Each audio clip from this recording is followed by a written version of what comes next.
Bom dia, então, pessoal. Muito bom a gente se reunir, né? Para a gente celebrar nosso Deus mais uma manhã de domingo.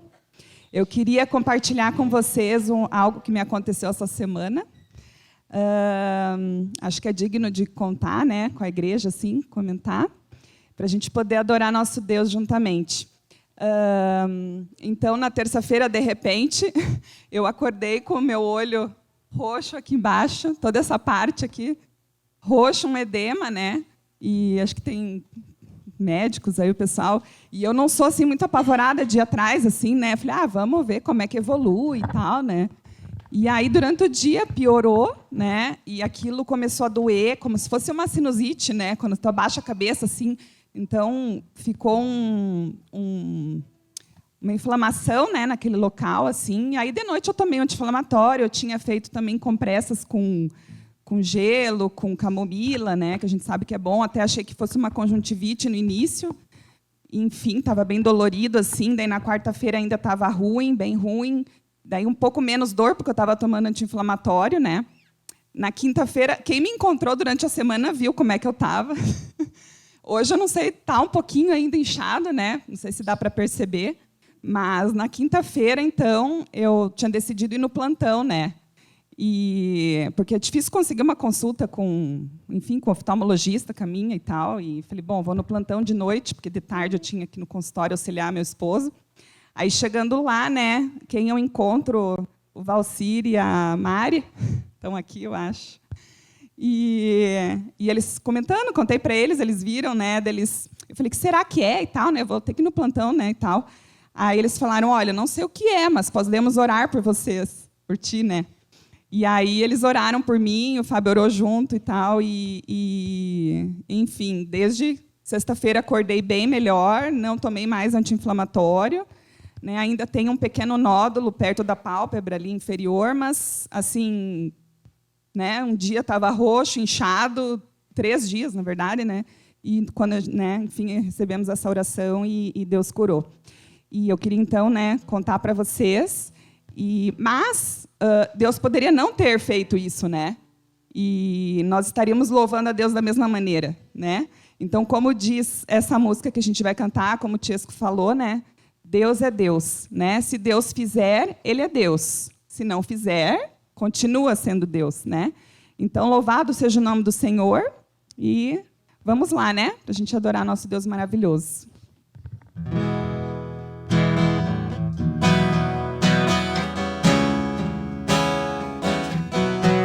Minha fé já está firmada nas coisas que podes fazer. Eu aprendi a te adorar pelo que és. Dele veio sim o amém, somente dele mais ninguém. A Deus seja o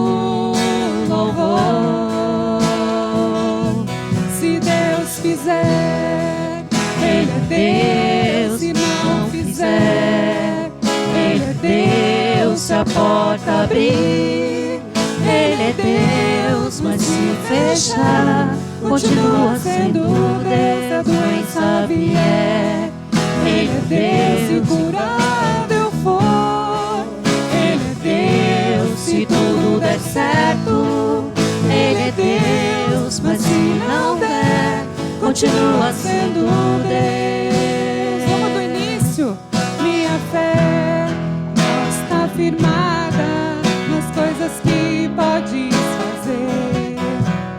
Eu aprendi a te adorar pelo que és. Dele veio sim o amém, somente dele mais ninguém. Seja o louvor. Se Deus fizer, Ele é Deus. Se não fizer, Ele é Deus. Se a porta abrir, Ele é Deus. Mas se fechar, continua sendo Deus. Se a doença vier, Ele é Deus.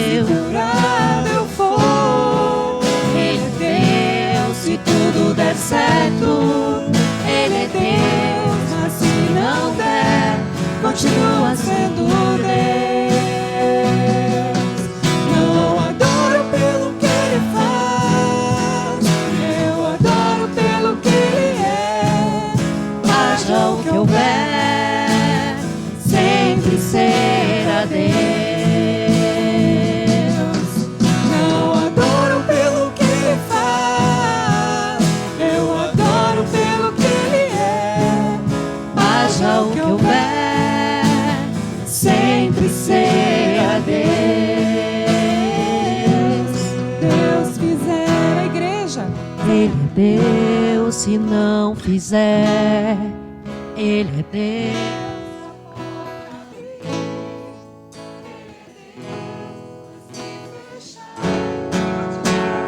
Se a doença vier, Ele é Deus, se curado eu for. Ele é Deus, se tudo der certo. Ele é Deus, mas se não der, continua sendo Deus.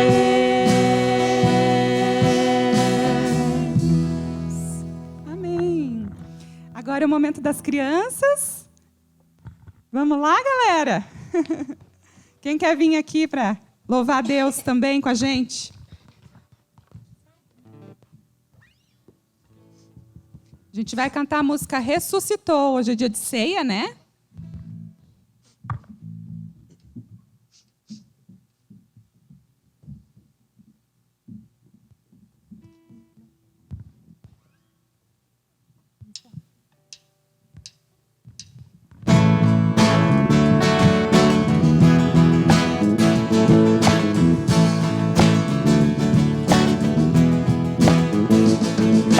No terceiro dia, Jesus falou que viveria. No terceiro dia, Jesus falou que viveria. Ressuscitou, oh, oh. Ressuscitou, oh, oh. Ressuscitou, oh, oh. Ressuscitou, oh, oh. No terceiro dia, Jesus a morte venceria. No terceiro dia, Jesus a morte venceria. Ressuscitou, oh, oh. Ressuscitou, oh, oh. Ressuscitou, oh, oh. Ressuscitou, oh, oh. No terceiro dia, Jesus deixou a tumba vazia. No terceiro dia, Jesus deixou a tumba vazia. Ressuscitou, oh, oh. Ressuscitou, oh, oh. Ressuscitou, oh, oh. Ressuscitou, oh, oh. Palmas.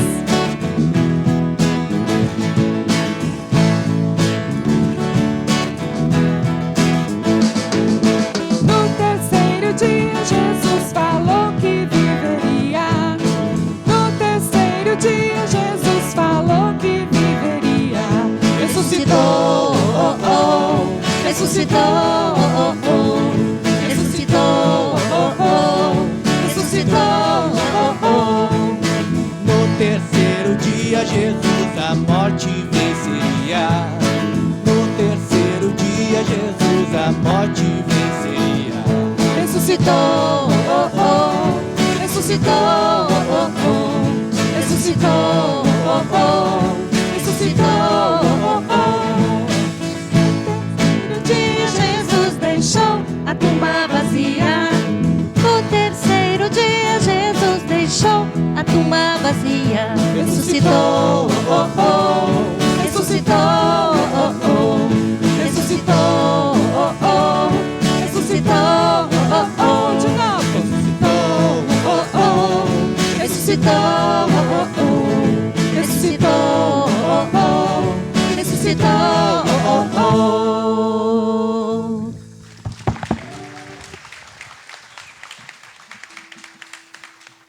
Obrigada, criançada. Vamos orar por eles? Os papais podem orar hoje com eles? Vamos fazer assim? Aí vocês orem. Vou dar um minutinho para vocês orarem com os filhos ou quem trouxe eles, tá bom?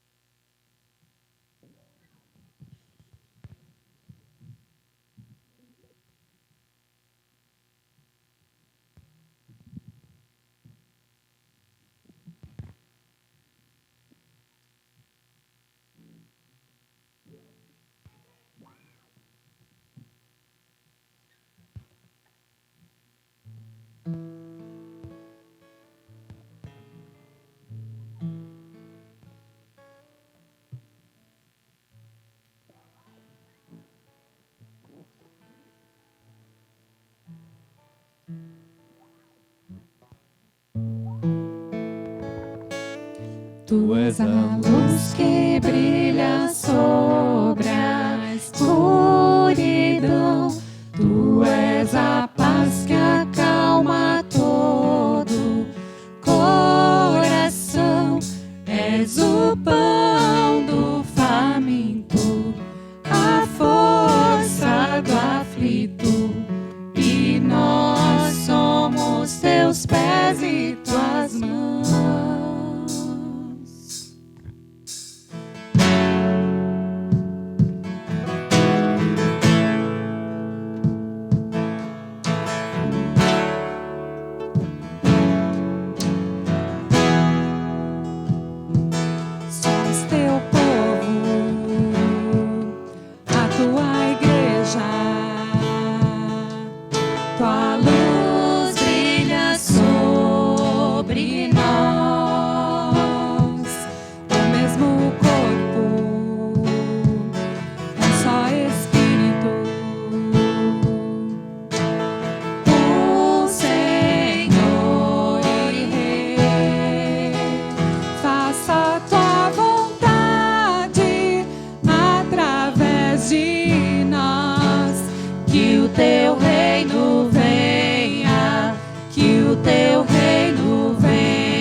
né, que hoje é dia de ceia, para a gente estar se conectando com Deus e estar lembrando do sacrifício dele.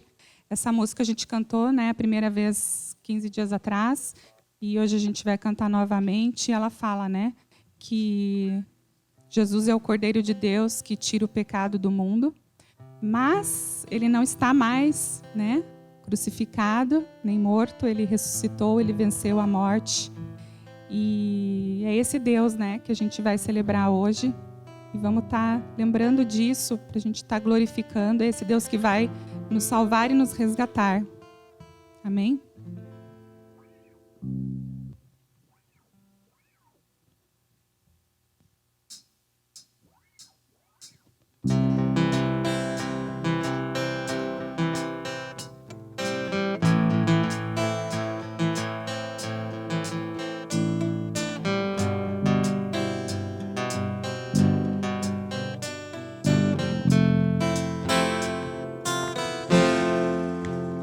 No princípio é aquele que é a palavra. Ele estava com Deus e era Deus. Por meio dele, Deus fez todas as coisas. Nada existiria se não fosse por ele. Ele é a luz que brilha na escuridão, e as trevas não podem o deter. A plenitude de toda a criação, palavra eterna que se encarnou. Vejam, é o Filho do Homem, Cordeiro de Deus, que tira o pecado do mundo. É o Filho de Deus, vestido de glória, graça e verdade.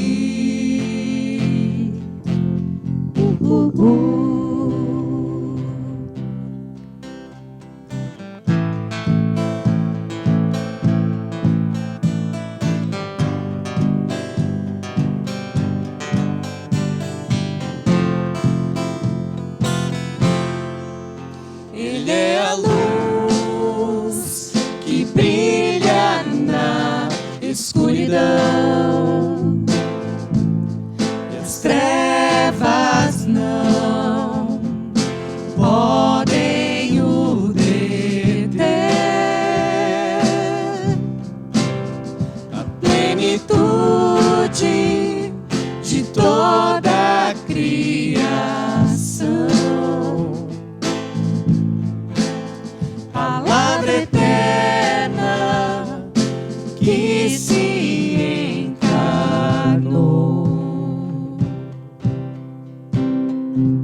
Vejam, é o Filho do Homem, Cordeiro de Deus, que tira o pecado do mundo. É o Filho de Deus, vestido de glória, graça e verdade. Vejam, é o Filho do Homem, Cordeiro de Deus, que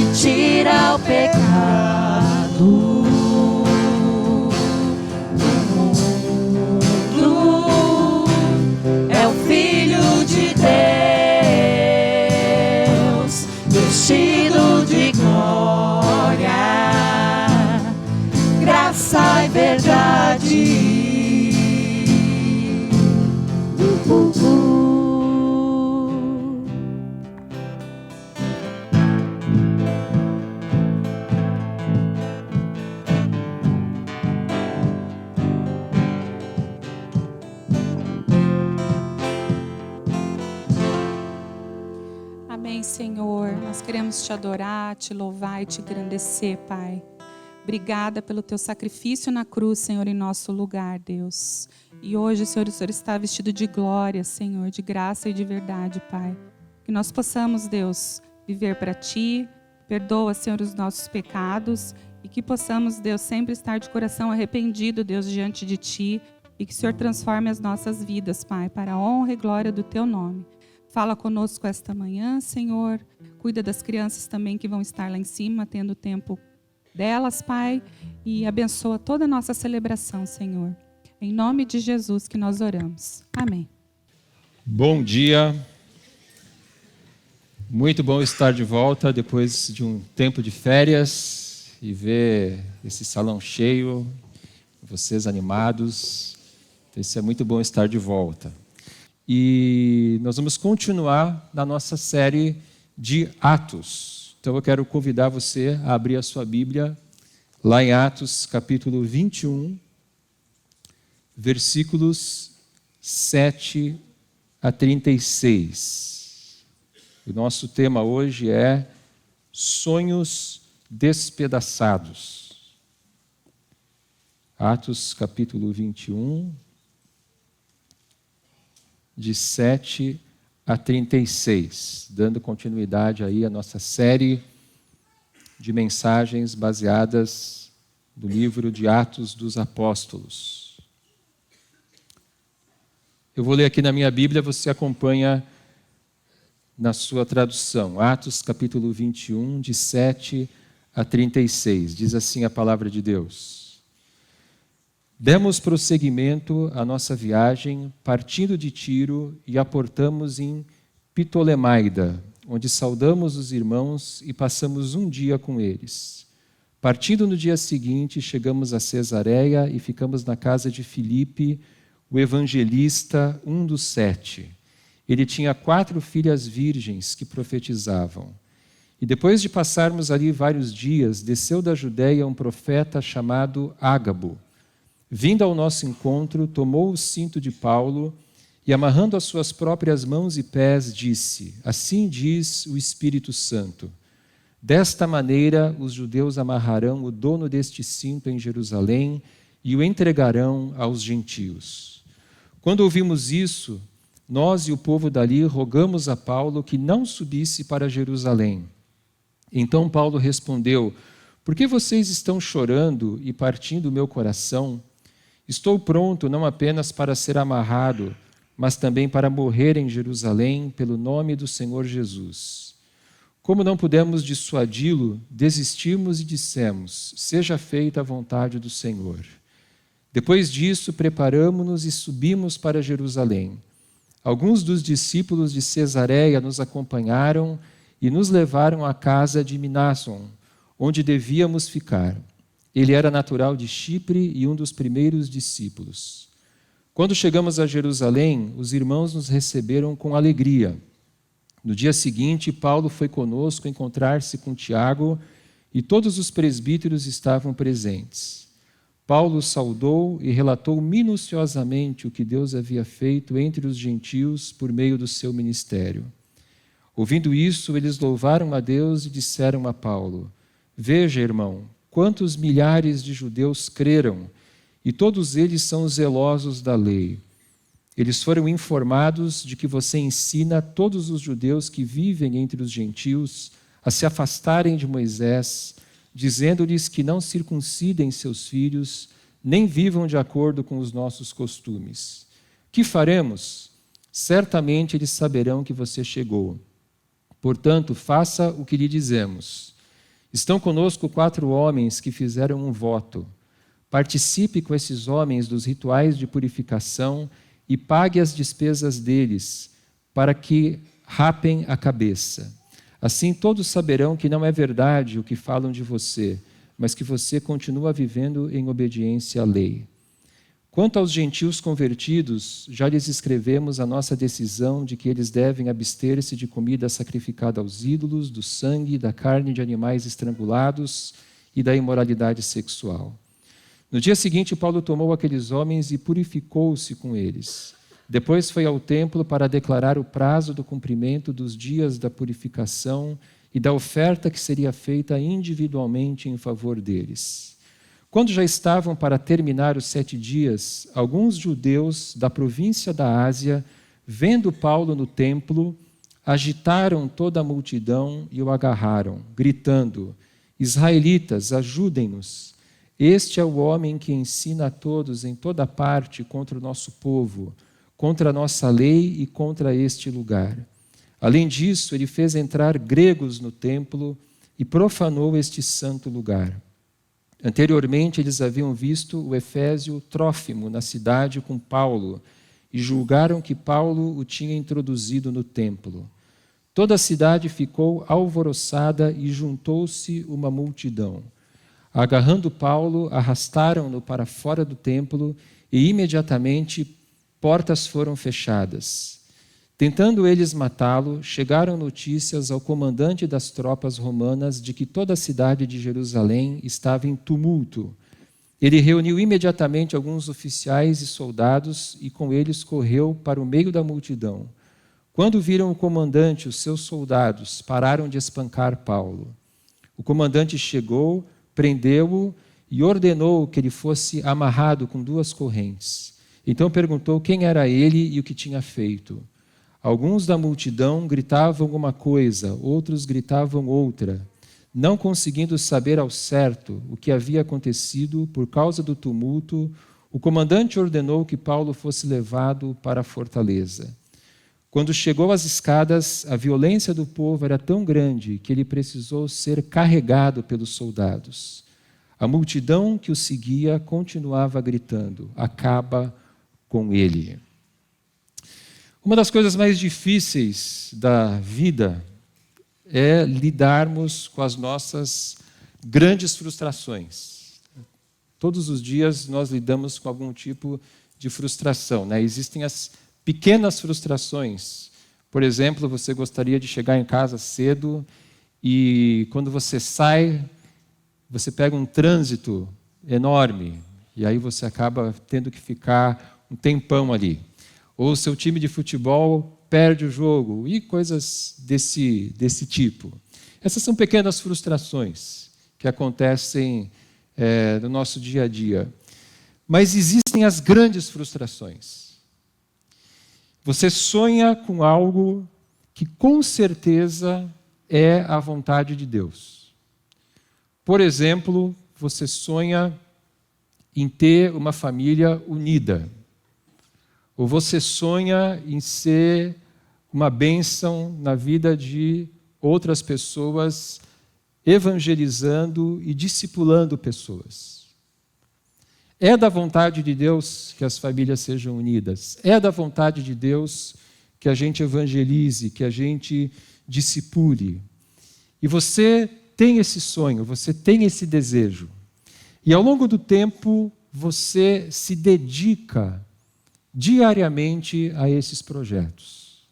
E você se esforça para ser um ótimo pai, você se esforça para ser uma ótima mãe, você se esforça para fazer amizade com pessoas, para falar de Jesus para essas pessoas. Você dedica noites da sua semana, você se sacrifica para ir na casa de pessoas e evangelizar, discipular. E você vai fazendo isso por muitos anos.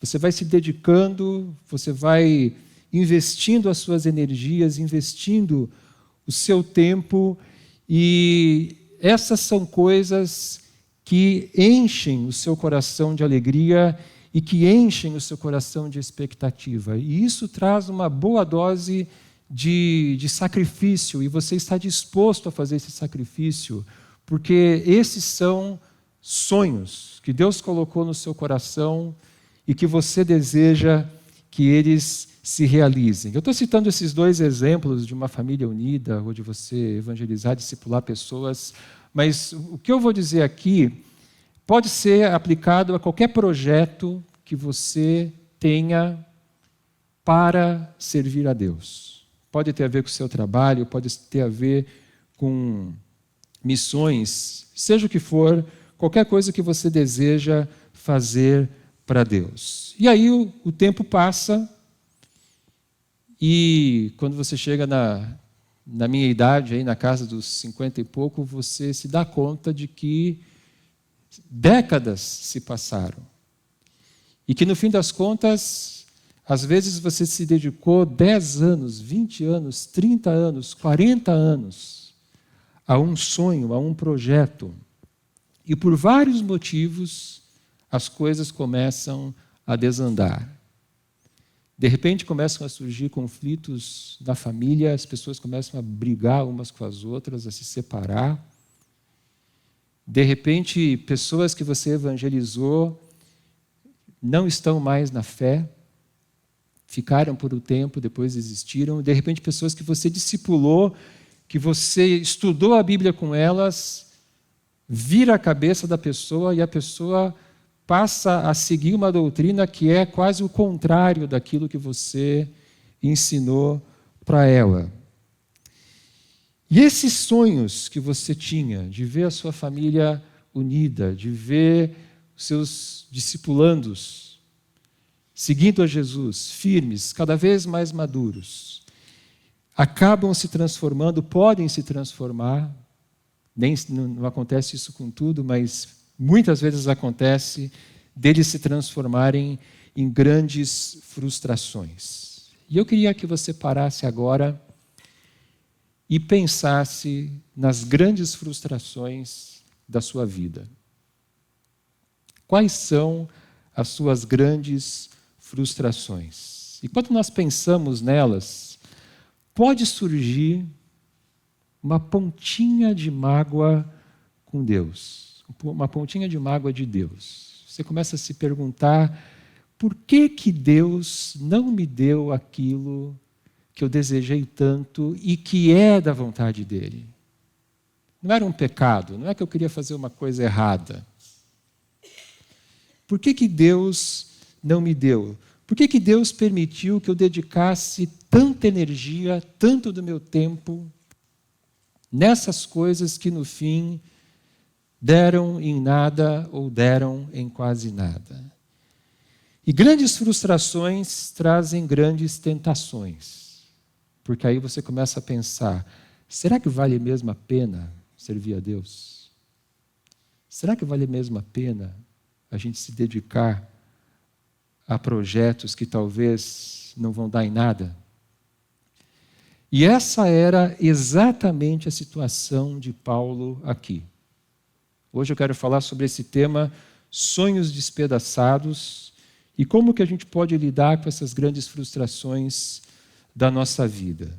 A gente vai ver o que aconteceu com Paulo e nós vamos tirar algumas lições práticas para nós. Paulo, ele tinha um sonho, ele tinha um grande projeto. Ele organizou uma oferta, uma contribuição em dinheiro para os cristãos pobres da Judéia. E ele passou anos levantando esse dinheiro. O projeto dele, talvez você nunca tenha prestado atenção nesse grande projeto de Paulo, ele fica um pouco escondido, por assim dizer, no Novo Testamento, mas a partir de agora, preste atenção nele. Houve uma grave crise econômica, essa crise deixou os cristãos judeus, os cristãos da Judéia, numa situação econômica muito difícil, e Paulo ele teve uma ideia. Vamos fazer uma grande oferta, uma grande contribuição entre as igrejas gentias, entre as igrejas gregas, as igrejas gentias. Nós vamos pegar essa oferta e nós vamos levar para os nossos irmãos da Judéia e vamos presenteá-los com essa oferta. E o resultado disso é que judeus e gentios vão se unir, vão experimentar uma comunhão mais profunda, vão se aproximar mais. Existem algumas barreiras culturais, algumas barreiras históricas, que tendem a separar esses irmãos, mas por meio dessa oferta, nós vamos aproximar A igreja cristã judaica da igreja cristã gentia. E nós temos 4 textos que falam sobre essa oferta no Novo Testamento. Infelizmente, o nosso tempo não permite, os textos são longos, não permite que a gente leia todos eles, mas eu vou mencionar esses textos aqui. E lembrem-se que nós temos, que as nossas mensagens elas vão depois para o YouTube, para o Spotify, então se você perder alguma coisa, se perder aqui durante a exposição, for muita informação, muito rápida, você pode olhar de novo nesses canais. Mas o primeiro texto que Paulo fala sobre isso é 1 Coríntios capítulo 16. Não precisa abrir a sua Bíblia lá, mas 1 Coríntios capítulo 16, versículos de 1 a 4. Então, Paulo orienta a igreja de Corinto a como fazer a oferta. Uma vez por semana, eles deveriam recolher durante a reunião deles essa oferta, separar esse valor todas as semanas, que depois seria enviado para a Judéia. E Paulo também fala em 1 Coríntios 16 de um grupo de homens que foi criado para levar essa oferta. E esses homens são escolhidos pelas igrejas que vão participar dessa coleta. O segundo texto é 2 Coríntios capítulos 8 e 9. Se você quiser abrir a sua Bíblia lá em 2 Coríntios capítulo 8, a gente vai ler alguns versículos. 2 Coríntios, todo o capítulo 8, todo o capítulo 9, você pode ler depois com calma. 2 capítulos belíssimos, em que Paulo fala especificamente sobre essa contribuição. E 2 Coríntios capítulo 8, versículo 9, ele diz assim: pois vocês conhecem a graça de nosso Senhor Jesus Cristo, que sendo rico se fez pobre por amor de vocês, para que por meio de sua pobreza vocês se tornassem ricos. E Paulo usa Jesus como exemplo, como nosso modelo de generosidade. Jesus, ele era rico, ele estava sendo servido pelos anjos no céu, e ele abre mão de sua glória, e ele se torna pobre, ele vem morrer por nós, para que por meio da sua morte e ressurreição, que nós vamos celebrar daqui a instantes, nós pudéssemos ser espiritualmente enriquecidos. Jesus é o nosso modelo de generosidade. E Paulo usa esse modelo para incentivar os coríntios a serem generosos. Ele encoraja os coríntios a terminar o projeto, capítulo 8, versículos 10 e 11. Ele cita mais uma vez que um grupo será responsável por levar a oferta, versículos 16 a 21. Mas eu quero ler apenas os versículos 20 e 21, que eu acho muito interessantes. 2 Coríntios 8, 20. Queremos evitar que alguém nos critique quanto ao nosso modo de administrar essa generosa oferta, pois estamos tendo cuidado de fazer o que é correto, não apenas aos olhos do Senhor, mas também aos olhos dos homens. É muito interessante como Paulo cuida para que todo aquele processo fosse um processo transparente. E é por isso que a gente faz relatório financeiro aqui na Aliança, é por isso que nós deixamos as nossas contas à disposição de qualquer um que queira ver, porque nós queremos ser transparentes. E Paulo considerava essa oferta como um ato de adoração a Deus. Agora, capítulo 9, 2 Coríntios capítulo 9, nós vamos ler o versículo 12. O serviço ministerial que vocês estão realizando não está apenas suprindo as necessidades do povo de Deus, mas também transbordando em muitas expressões de gratidão a Deus. É muito interessante que, tanto no versículo 12 como no versículo 13, ele chama essa oferta de serviço ministerial. Ou seja, Paulo está dizendo que essa oferta, que essa contribuição era um ato de adoração a Deus. E aqui nós temos um princípio muito interessante, que nós não devemos servir o dinheiro. O dinheiro, ele pode ser a raiz de todos os males. Mas quando nós usamos os nossos recursos financeiros para Deus, do jeito certo, nós vencemos a ganância. Nós vencemos a idolatria do dinheiro. E quando nós contribuímos para a obra de Deus, essa contribuição, ela é um ato de adoração. Outro texto, Romanos capítulo 15, nós vamos ler um trechinho também de Romanos 15, de 25 em diante.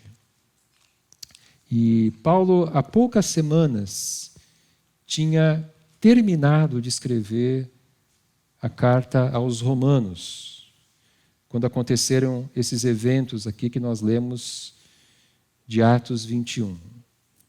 Romanos capítulo 15, nós vamos ler um pequeno trecho do versículo 25 em diante. Agora, porém, estou de partida para Jerusalém a serviço dos santos, pois a Macedônia e a Acaia tiveram a alegria de contribuir para os pobres dentre os santos de Jerusalém.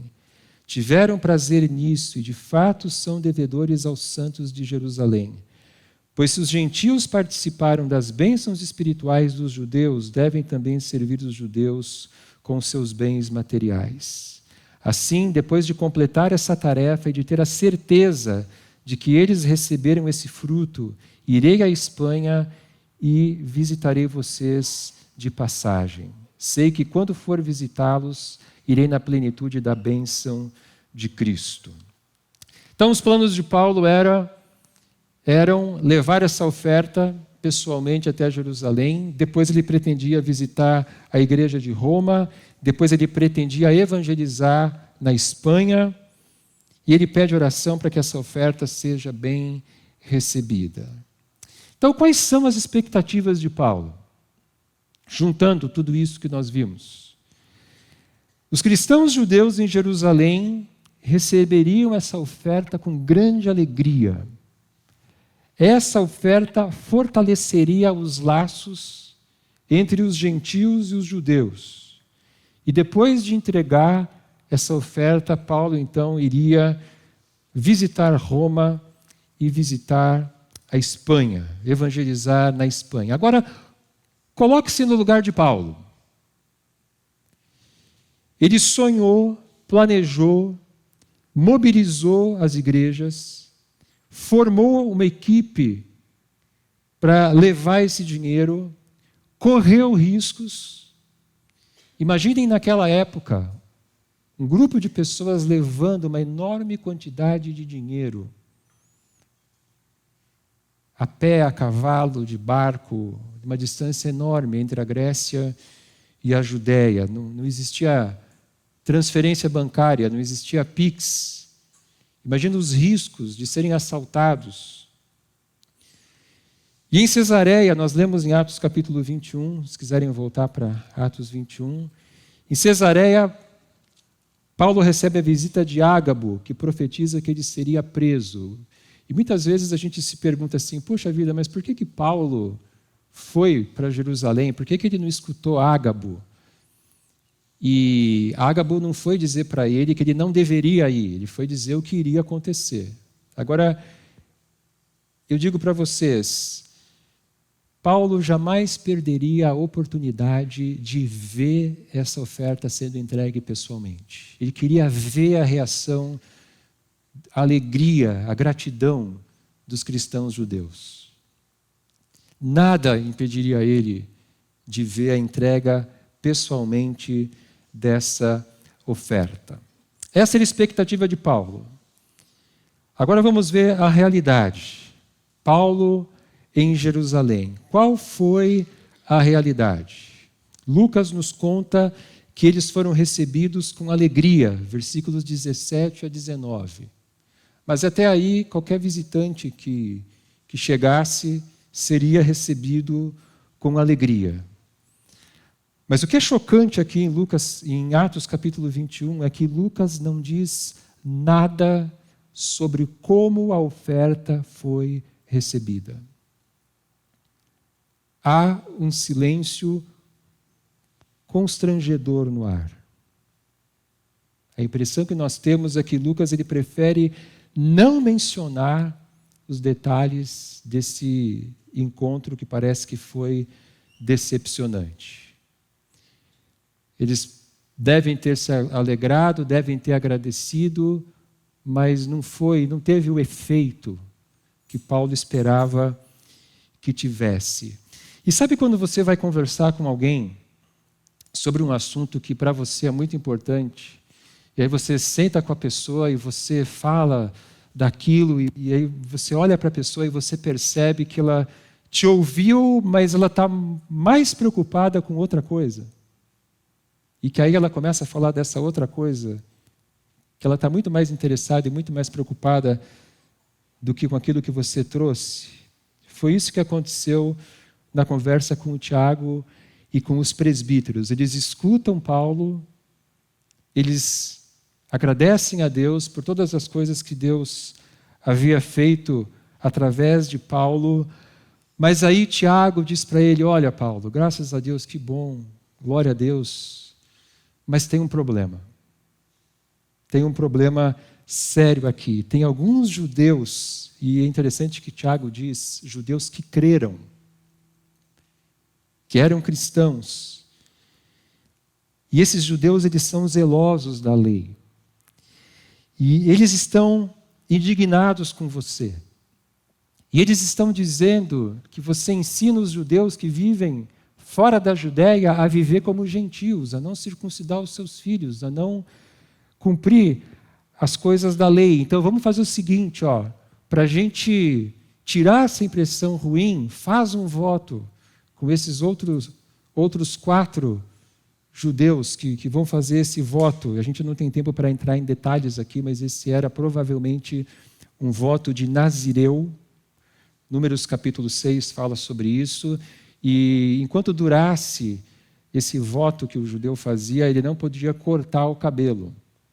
Então, a gente presume, que eles rapavam a cabeça, porque eles iam ficar muito tempo sem poder cortar o cabelo. E Paulo, então, vai e faz isso que Tiago propõe para diminuir essa tensão que existia no ar. O que Paulo não sabia e o que Paulo não previa era que enquanto ele estava evangelizando na Ásia Menor e na Europa, uma série de mentiras circulava sobre ele em Jerusalém. Então, a expectativa de Paulo era de chegar em Jerusalém e ver unidade, comunhão, alegria, paz. Mas a realidade que Paulo encontra aqui é tumulto, confusão e quase um linchamento. Essa é provavelmente, se não a maior, uma das grandes frustrações da vida de Paulo. E toda essa confusão que nós lemos aqui. Paulo acaba sendo preso, e aí nós vamos ver no restante de Atos o que acontece com ele. Que lições nós podemos tirar dessa experiência para podermos lidar com as nossas próprias frustrações? Algumas lições para nós. Deus permite as nossas frustrações. Deus permite que eu e você façamos planos que são da vontade dele e que vão dar errado. E eles vão dar errado não porque nós pecamos. Deu errado porque a pessoa pecou. Não. Às vezes sim, mas não necessariamente. Isso não significa que Deus nos abandonou. Deu errado porque Deus me abandonou. Não necessariamente. Isso não significa que esses planos eram contrários à vontade de Deus. Às vezes a gente vai dar o melhor de nós e o resultado será frustrante. Mas outra lição é que Deus, Ele recompensará os nossos esforços e as nossas intenções. Então, como eu disse para vocês, as frustrações, elas são momentos de grande tentação, porque elas podem trazer um desânimo profundo para as nossas vidas. E nós começamos a nos questionar: será que vale a pena servir a Deus? Em Isaías capítulo 49, versículo 4, nós temos um versículo ali no meio dos cânticos do servo, e diz assim: mas eu disse, tenho me afadigado sem qualquer propósito, tenho gasto minha força em vão e para nada. Contudo, o que me é devido está na mão do Senhor, e a minha recompensa está com o meu Deus. E é muito interessante que outros textos da Bíblia dizem algo parecido. Esse sentimento, ele é muito próprio, é muito humano, é muito natural que nós nos sintamos assim.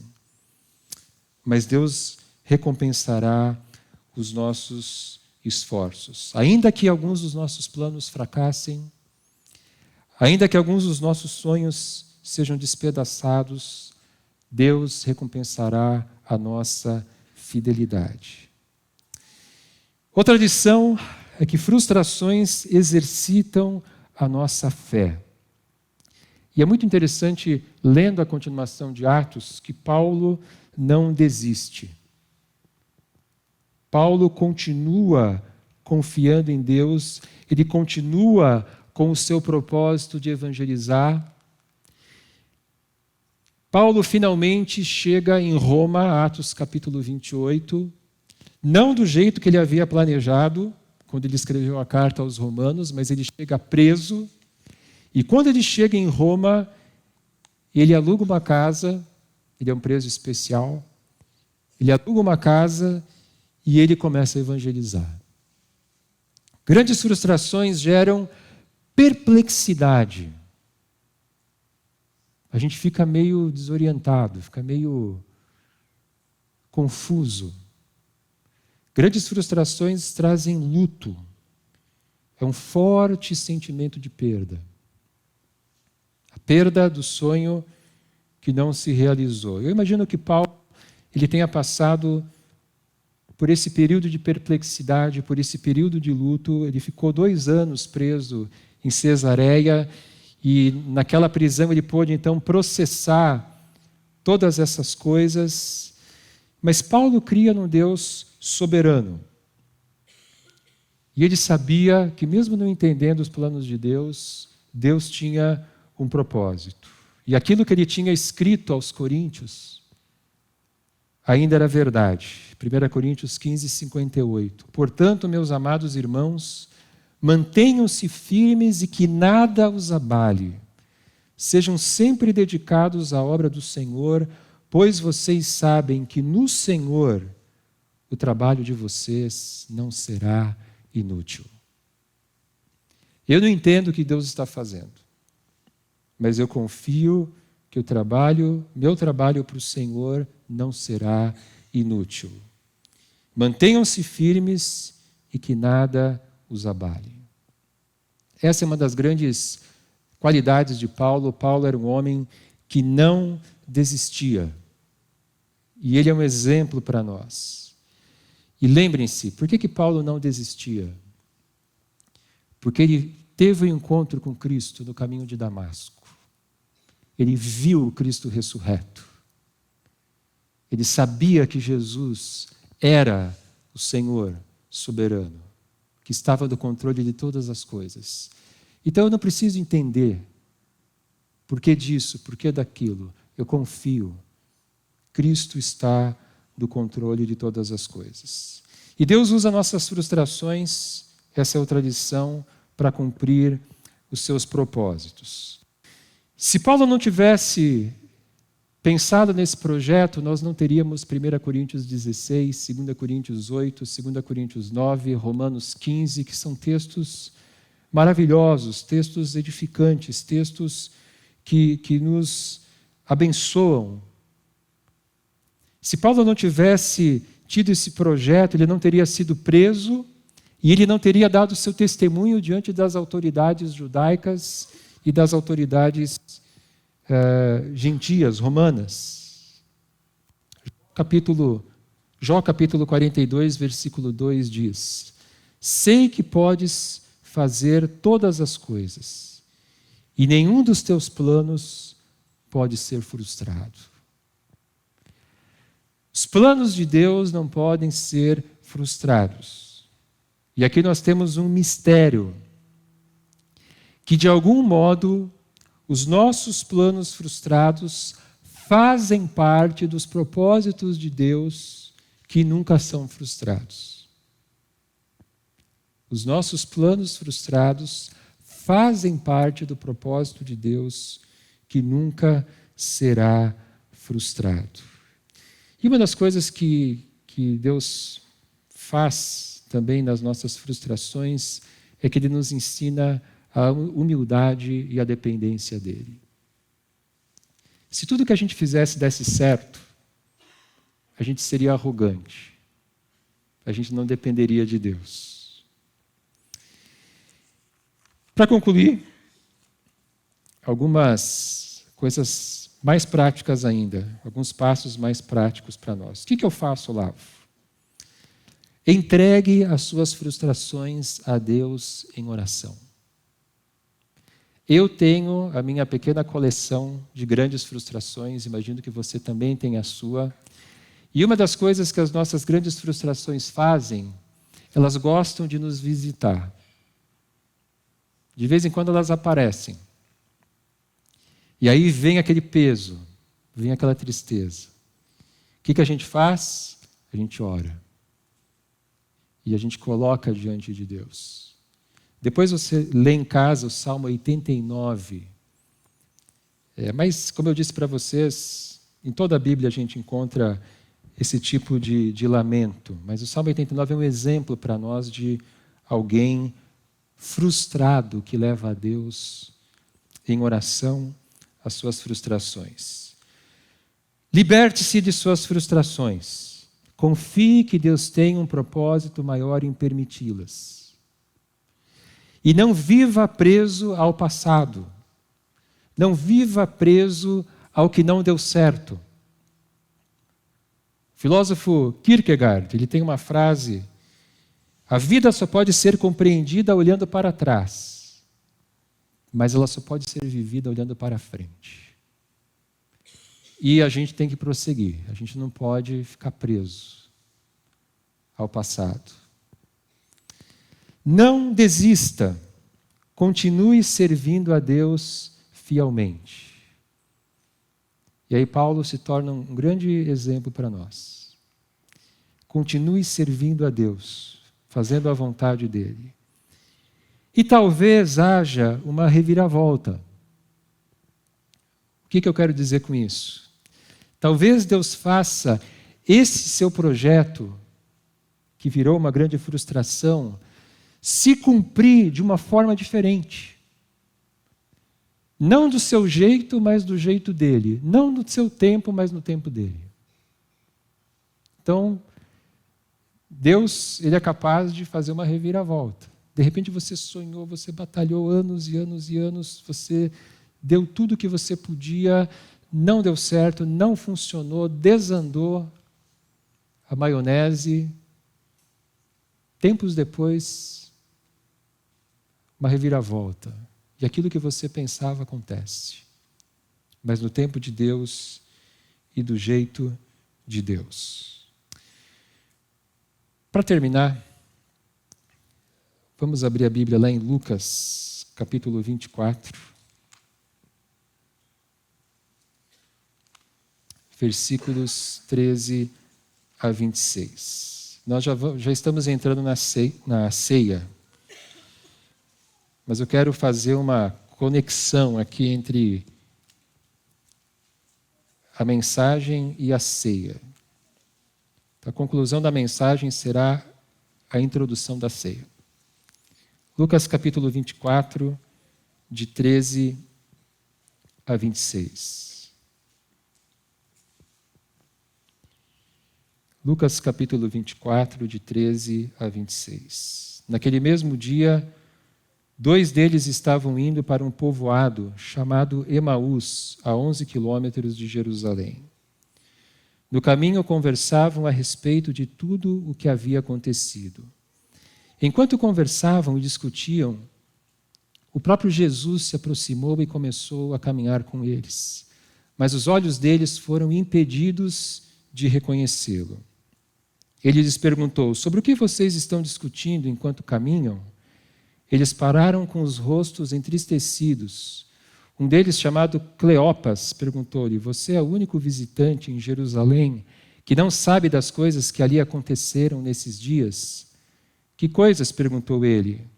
O que aconteceu com Jesus de Nazaré? Responderam eles. Ele era um profeta, poderoso em palavras e em obras diante de Deus e de todo o povo. Os chefes dos sacerdotes e as nossas autoridades o entregaram para ser condenado à morte e o crucificaram. E nós esperávamos que era ele que ia trazer a redenção a Israel. E hoje é o 3º dia desde que tudo isso aconteceu. Algumas das mulheres entre nós nos deram um susto hoje. Foram de manhã bem cedo ao sepulcro e não acharam o corpo dele. Voltaram e nos contaram ter tido uma visão de anjos que disseram que ele está vivo. Alguns dos nossos companheiros foram ao sepulcro e encontraram tudo exatamente como as mulheres tinham dito, mas não o viram.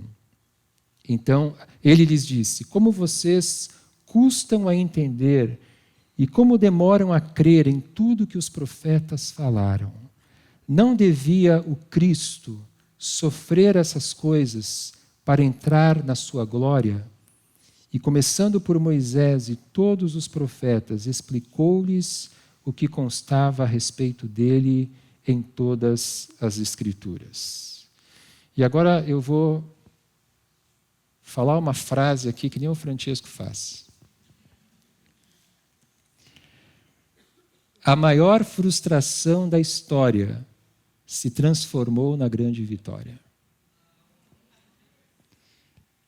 A maior frustração da história se transformou na grande vitória. Os discípulos de Emaús estão desolados. Aquilo que eles esperavam não aconteceu. Versículo 21. Nós esperávamos que era ele que ia trazer a redenção a Israel. E hoje é o 3º dia desde que isso aconteceu. Que grande frustração. Nós achávamos que Jesus era o Messias. Mas ele foi morto da maneira mais humilhante. Foi isso que aconteceu. A maior frustração da história se transformou na grande vitória, porque na cruz, Cristo vence o pecado, a morte e o diabo. E ao 3º dia, ele ressuscita. E é assim que Deus age. Essa é a grande reviravolta do reino de Deus. Senhor, o teu amor foi demonstrado por nós na cruz. Nos ajuda a não duvidar do teu amor. Nos ajuda a confiar nesse teu amor, que tu és um Deus soberano, que controla todas as coisas, que controla cada evento das nossas vidas. E o Senhor faz isso amorosamente. Renova, Senhor, a nossa confiança em Ti.